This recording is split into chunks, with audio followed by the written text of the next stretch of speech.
සුබ දවසක් හැමෝටම.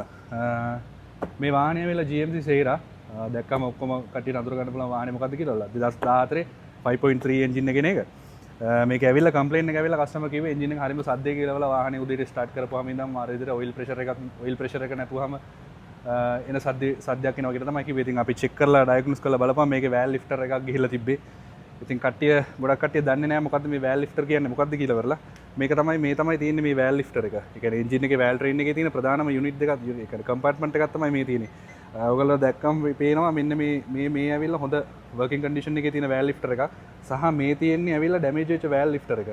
මෙන්න මේ වෑල් ලිෆ්ටර් එක ඩැමේජ් වෙලා හින්දා තමයි රොකර් රාම් මේ තියෙන්නේ පුෂ් රොඩ් එක මේ පුෂ් රොඩ් එක මේ වාහනේට එන්ජින් එකට එන මේ පුෂ් රොඩ් එකේ ඒ කියන්නේ එතන තියෙන ගැප් එක වැඩි හින්දා තමයි වාහනේට මේ සද්දේ නොයිස් කරන්නේ මේකේ.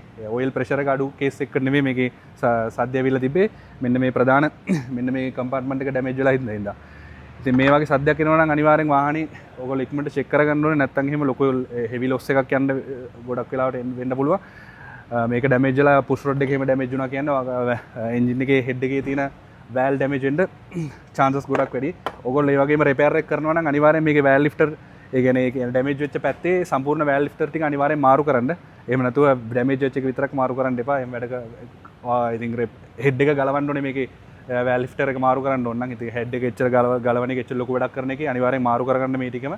නැත්තම් එහෙම මේ ආපහු සැරයක් වාට සද්ද දෙනවා කියලා ආපහු මේ වෑල් ලිෆ්ටර් ගලවන්න වෙනවා. ඉතින් අලුත් වීඩියෝ එකකින් හමු වෙමු. බොහොම ස්තුතියි.